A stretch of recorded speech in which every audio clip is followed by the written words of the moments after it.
The Second World War currently holds a lot of world records. All of the largest armies in human history fought in World War II. All of the largest battles and largest invasions occurred during World War II, and the most powerful bombs were detonated during World War II. But the Second World War also holds the record for the worst crime ever committed.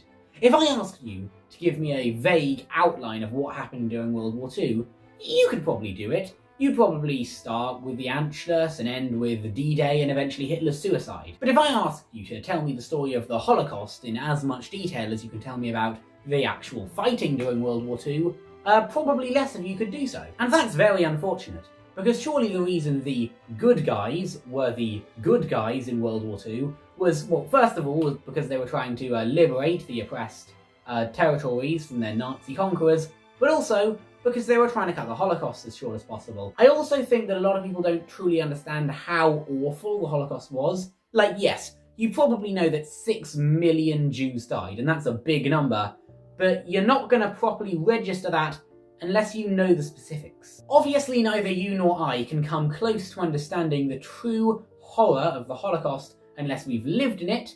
However, we can come a little bit closer. So let's fix both problems at once. Here is a video giving you the general story of the Holocaust, so that you and I can come slightly closer to understanding the true scale of the atrocities committed by the Third Reich. Also, trigger warning, if you somehow couldn't tell by this video's intro, we will be going into the details and specifics of exactly how the Nazis perpetrated the Holocaust, okay? So, like, if you're triggered by that stuff, I'm not sure how you're still watching, but, like, I guess this is your verbal warning.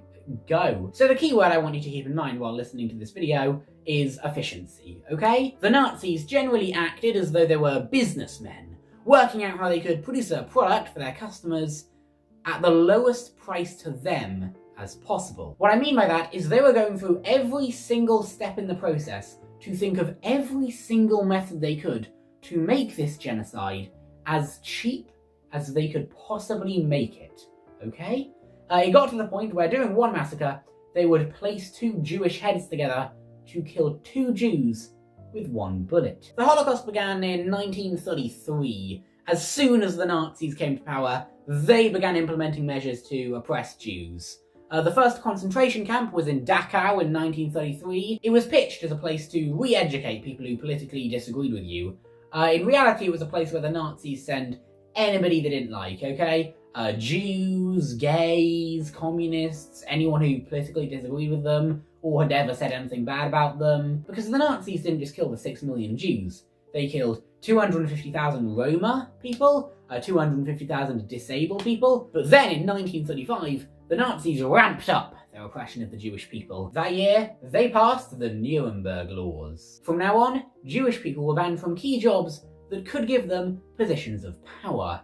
They were also banned from marrying non-Jewish people. They had to give up their citizenship, a lot of their property rights. From now on, if they wanted to emigrate, they had to hand over up to 50% of their property to the government. And after this, it became an everyday occurrence for Jewish people to just randomly get bombed or get beaten up on the street.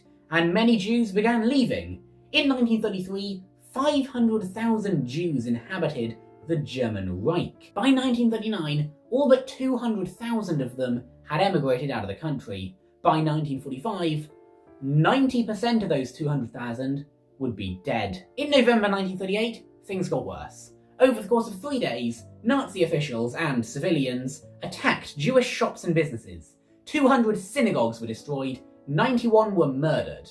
The SS announced that all Jewish men had to report to the police station. And then, of course, when the Kristallnacht came, we all heard it, you know, where I lived. All the stores were smashed, the windows, there was noise.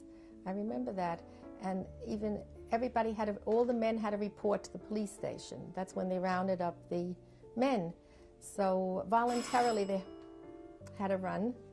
And then the SS came to our house and they were looking to see if there were any other men in our house. And I remember them coming in, walking through the apartment, and like they owned the place. I remember that very vividly.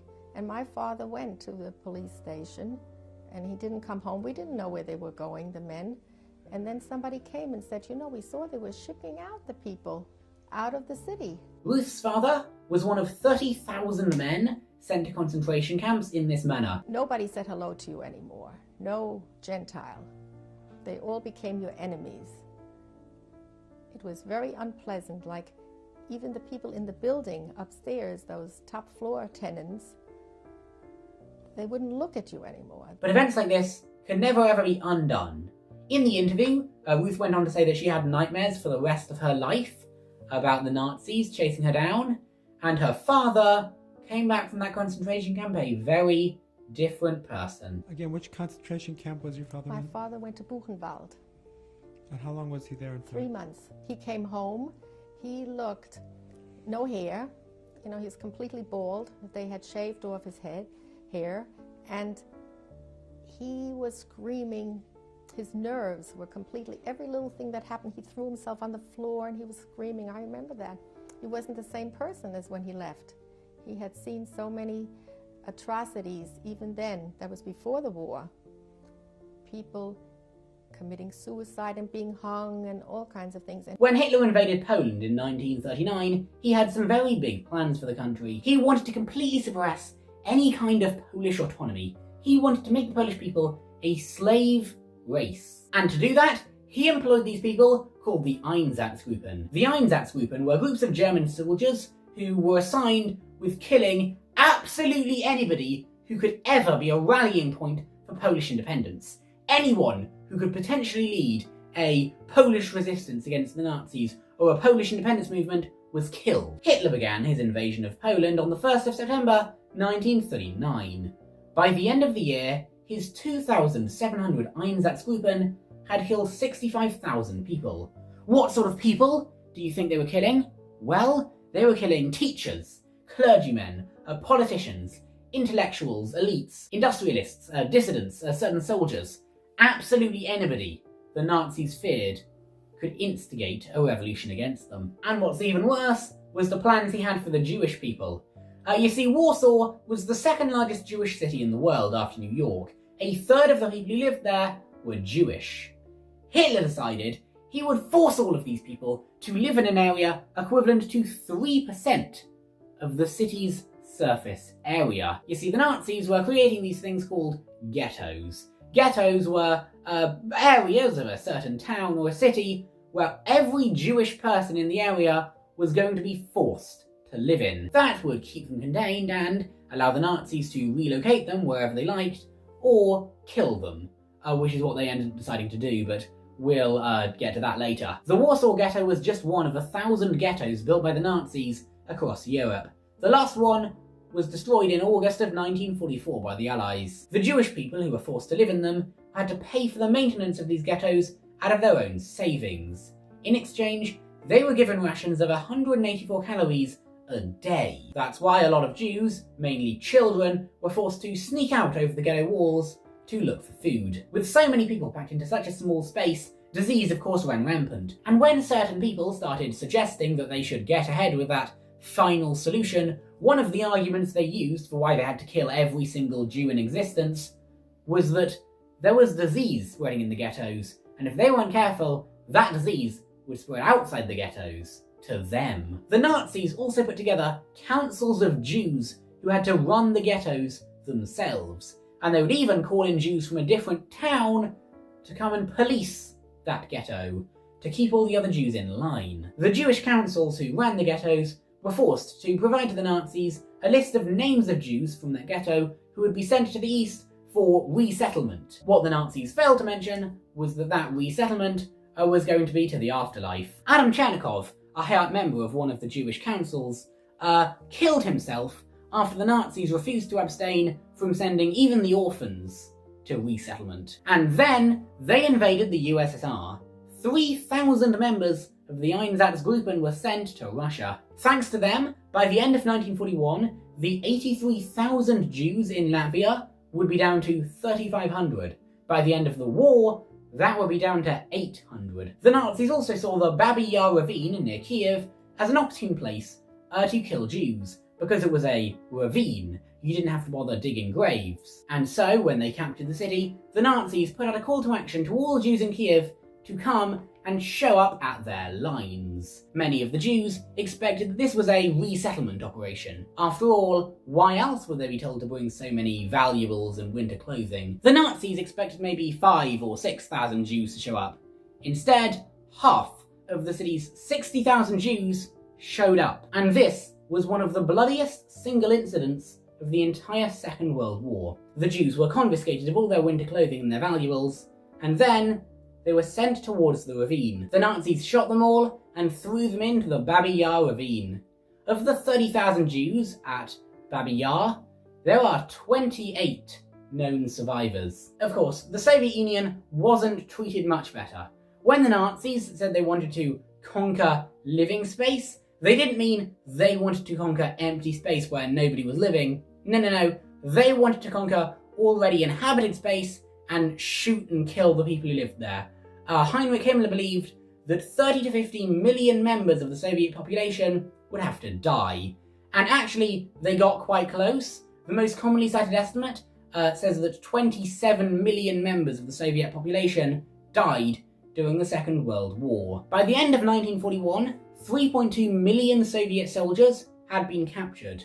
By the spring of the next year, 7/8 of them were dead or killed by the Nazis. Over the course of the whole war, it is estimated that 5.7 million Soviets were captured. 3.3 million died in captivity or were killed. You see, the Nazis believed in a racial hierarchy, and certain groups of people were higher up that hierarchy than others. For example, as I mentioned, the Polish and the Jews and the Communists were quite low down, but people like the Western Europeans and the Aryans, like them, were very high up. So, for example, the British were actually relatively high up that racial hierarchy, which is why, of all the British soldiers captured by the Nazis during World War II, only 3.6% died in captivity. And that is still a ridiculously high number and way more than it should be. However, it is nothing compared to the fact that the majority of Soviet prisoners died during World War II. And if they were lucky enough to get liberated by the Soviet Union, they weren't going to fare much better. You see, Stalin viewed anybody who surrendered to the Nazis and didn't fight to the deaths as a traitor. And so, of the 1.5 million Soviet prisoners that made it back to the Soviet Union at the end of the war, 250,000 of them were promptly gulagged. And a lot of the others were simply shot on sight. So now, we move on to the final solution. The Nazis weren't always certain that they wanted to kill every Jew in Europe. There was the plan to send them all to Madagascar to live there. Of course, that turned out not to be possible because if they wanted to do that, they would have to capture the entire British merchant fleet so that they could commandeer it to ferry the Jews to Madagascar. And they couldn't do that because Britain refused to surrender. And then they had the idea of sending them all to Siberia. But after their attack on Moscow stalled, they realised that that plan was going to have to be postponed by a year or two. So the Nazis weighed up all their options and decided that the best option was to kill every single Jew in Europe. So in 1942, in January, they held the 1C Conference. The 1C Conference was not to decide whether or not to kill all the Jews. No. They'd already made that decision. The 1C Conference was debating how they could do it as efficiently as they possibly could. What's the best way to do it? And once they got all the details together, they got to work on their project to kill 11 million Jews in Europe. They started off by just shooting them, but that turned out to be too inefficient. And so, they switched to mobile gas chambers. Mobile gas chambers was a truck where the exhaust pipe of that truck could be rerouted into the back of that truck to kill the people inside of it. The smaller mobile gas chambers could kill 50 to 70 people. The larger ones could kill 150 people. And when they were done, they would force Jewish slaves to clean up the bodies from the truck. But the Nazis decided that this wasn't efficient enough. Killing 150 people at a time was not creating the numbers of deaths that they wanted. So they set up trains everywhere in Europe whose sole job was to ferry thousands of Jews to these gas chambers. You could fit 1,000 people in a train, or you could fit a few thousand people on those trains. 20% of the Jews died on the way to the death camps. The resettlement, as the Nazis called it. And when they arrived at the death camps, the Jews would be stripped naked, they would be stripped of all their belongings, of anything valuable that was then stolen by the Nazis, and they were led into a giant gas chamber that they were told was a communal shower. And when they were in the gas chamber, or the communal shower, the doors would be locked behind them, and then a member of the SS would drop a tablet of Zyklon B into the air vent. Zyklon B was a pesticide, and the Nazis used it to wipe out Jews. Within minutes of dropping that Zyklon B tablet, everybody in that chamber would be dead. They would then go on to burn all the bodies in crematoriums. However, a German engineer realised that there was a way you could make it even more efficient.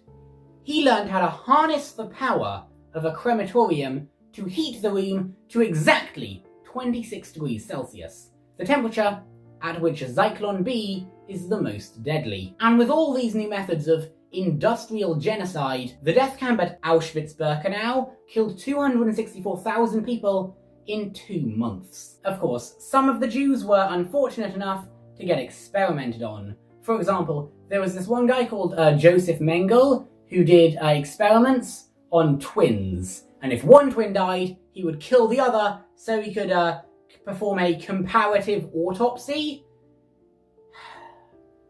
Oh, and if you're wondering, Ben, he was a scientist. There must have been some rhyme or reason to his experiments. No! The guy was a complete idiot. If you want an idea of how much of a complete idiot this guy was, one time he sewed 2 gypsy twins together in order to see if forcibly conjoined twins were possible and could survive.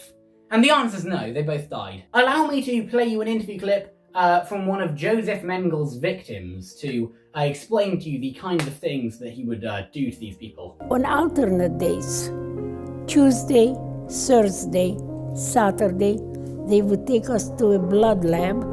They would tie both of my arms to restrict the blood flow, take a lot of blood from my left arm, and give me a minimum of 5 injections in the right arm. The content of those injections we didn't know then, nor do we know today. After one of those injections, I became very ill with a very high fever. My legs and arms were swollen and very painful. I was trembling as the August sun was burning my skin, and I had huge red spots covering my body.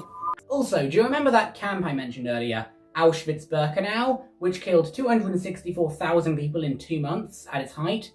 Well, those numbers become even more horrific when you realise that quite a lot of people who showed up to Auschwitz-Birkenau, the Nazis didn't even bother killing them. Instead, the elderly were killed, the young people were killed, the weak, the disabled were all killed. That was what those 264,000 people were, all the people who weren't able-bodied men. The able-bodied men were employed as slave labourers. Nazi Germany employed so many millions of slave labourers that it got to a point where 1/5 of their workforce were slaves. When Hitler wanted to build his V1 and V2 rockets that could blow London to bits, he wanted to dig an underground bunker so that he could build those rockets without worrying about the Allies bombing it. So he employed 60,000 slaves to dig and build that bunker, 20,000 of which died. Many of them died within the first 3 to 4 days of work. Of course, not everybody was going to take this lying down. In Denmark, when the final solution was signed, the Danish resistance was able to evacuate 90% of the Jewish population of Denmark to Sweden. When the Germans demanded that all of Rome's 5,000 Jews be surrendered to them, the Pope ordered all the churches in Rome to shelter the Jews from the Nazis, and almost all of the Jews were sheltered from the Nazis. And not every Jew was going to take this lying down either. There were several Jewish uprisings in the ghettos. Most notably, in 1943, the remaining starved Jews in the Warsaw ghetto realised that the Nazis were planning to wipe all of them out. And that's the thing, there is no better way to guarantee a revolution than to give the people absolutely nothing left to lose. Because when people are given the choice between starving to death or dying in a gas chamber and dying on the fields of battle, many people will choose the latter, including the inhabitants of the Warsaw Ghetto in 1943. They smuggled in weapons in secret and began their uprising, seizing control of the entire ghetto and raising the Star of David high above the buildings, so that everybody in Warsaw knew that they had taken control of their ghetto. They knew they weren't going to win. They knew that they were all going to get wiped out. But the inhabitants of this ghetto had decided that they would rather die in battle than be executed. In 1944, when the Germans were in full retreat, they marched columns and columns of Jews away from the advancing Soviets so they could continue to be used as slave labour for the Nazi war machine. Many did not survive these long treks, but the Nazis would soon fall and Hitler would shoot himself. So, that is the tale of the Holocaust, everybody. I hope you learned a lot. Goodbye.